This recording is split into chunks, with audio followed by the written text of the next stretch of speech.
بسم اللہ الرحمن الرحیم۔ ہمیں کسی کے برے اعمال دیکھ کر اس کے جہنمی ہونے کا پروانہ جاری نہیں کر دینا چاہیے کہ ہم کوئی 4 نمازیں پڑھ لیتے ہیں اور ہم پوری دنیا کو برا سمجھنا شروع کر دیتے ہیں۔ آج کل ہمارا یہ حشر ہے کہ ہم اگر 5 وقت کی 4 دن نماز پڑھ لیں تو ہم دائیں بائیں دیکھ کر کہتے ہیں کہ یار یہ سب لوگ جہنمی ہیں اور سب لوگ گناہ گار ہیں، میں ہی نیک لوگ۔ ایسا نہیں ہونا چاہیے۔ پتہ نہیں اللہ کو کسی کی کون سی نیکی پسند آ جائے، اللہ اس کو بخش دے، اور ہماری کون سی برائی اللہ کو ناپسند ہو اور ہمیں جہنم میں ڈال دے۔ وہ بے نیاز ہے، اس کو کسی کی پرواہ نہیں کہ کون کہاں ہے تو کون کہاں۔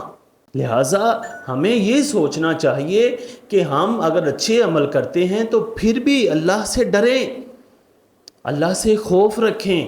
حدیث پاک کے اندر آتا ہے کہ ایمان خوف اور امید کے درمیان ہے، یعنی انسان کو امید ہونی چاہیے کہ اللہ بخش دے گا، اور خوف یہ ہونا چاہیے کہ اللہ بے نیاز ہے، اسے ہمارے عملوں کی کوئی ضرورت نہیں ہے، اس کو کوئی نفع نہیں ہوتا ہمارے عملوں سے، وہ بخش دے تو اس کی مہربانی ہے۔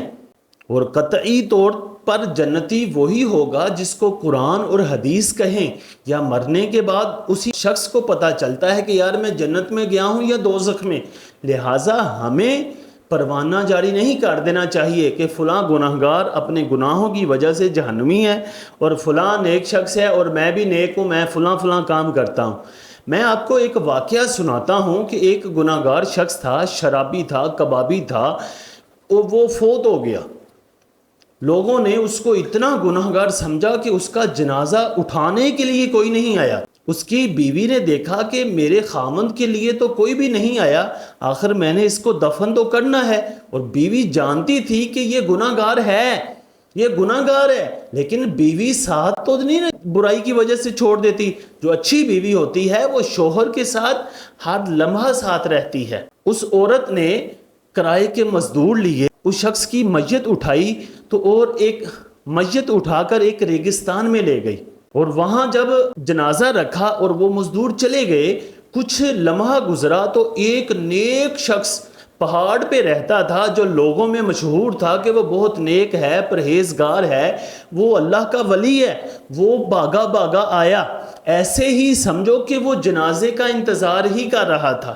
جب لوگوں میں یہ خبر مشہور ہوئی کہ فلاں اللہ کا ولی، فلاں بزرگ، فلاں عالم اس شرابی، اس گناہگار کا جنازہ پڑھنے آیا، لوگ باگے باگے آئے، لوگوں نے دیکھا کہ وہ شخص جنازے کے قریب کھڑا ہے، لوگوں نے اس بزرگ کو امام بنایا، اس کے پیچھے جنازہ پڑھا، جنازہ پڑھ لیا، اس شخص کو، اس گناہگار کو دفن کر دیا۔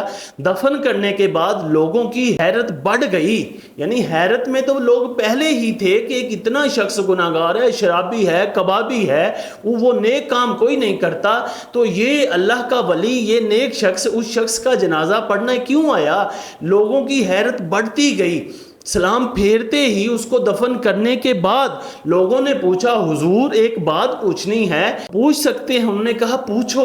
کہا کہ آپ نے اس گناہگار کا جنازہ کیوں پڑھا؟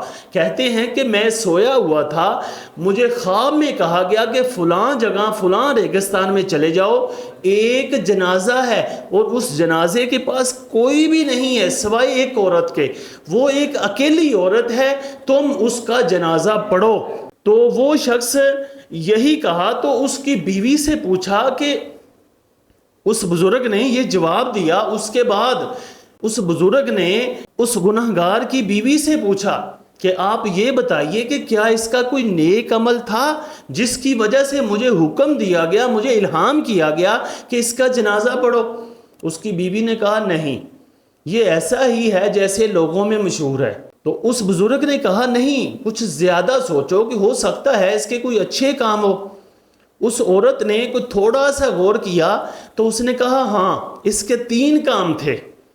پہلا کام یہ تھا کہ رات شراب پی کر آتا، جب اس کا نشہ اتر جاتا غسل کر کے جماعت کے ساتھ فجر کی نماز ادا کرتا تھا، اور دوسری اس کی نیکی یہ ہے کہ یہ ہر وقت یتیموں کے ساتھ بڑی محبت کرتا تھا، اور ہر وقت ایک یا دو یتیم یہ اپنے گھر میں رکھتا تھا، اور یتیموں کے ساتھ اپنی اولاد سے زیادہ حسن اخلاق کے ساتھ پیش آتا تھا، اپنی اولاد کے ساتھ پیار کرتا تھا لیکن یتیموں کے ساتھ اپنی اولاد سے زیادہ کرتا تھا۔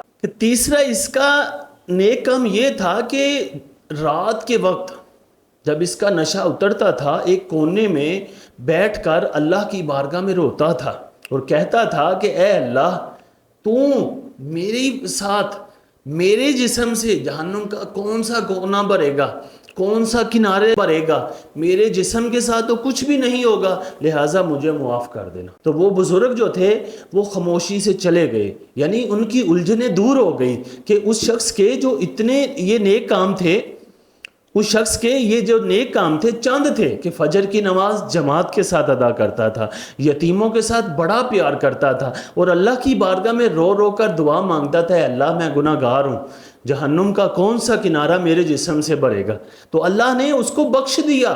لہٰذا ہمیں بھی چاہیے کہ ہم ہر ایک کو اپنے سے اچھا ہی سمجھیں، یہ نہ سمجھیں کہ یار یہی کہیں کہ یار دنیا میں اگر کوئی ولی اور نیک شخص ہے تو وہ میں ہی ہوں۔ ایسے تکبر کرنے کی وجہ سے مر جائیں گے ہم، قبر میں بھی عذاب ہوگا، آخرت میں بھی عذاب ہوگا۔ تکبر اللہ کو پسند نہیں ہے، اللہ انسان کی عاجزی پسند کرتا ہے، لہٰذا ہمیں سب کے ساتھ اچھے اخلاق کے ساتھ رہنا چاہیے۔ اللہ تعالیٰ عمل کی توفیق عطا فرمائے۔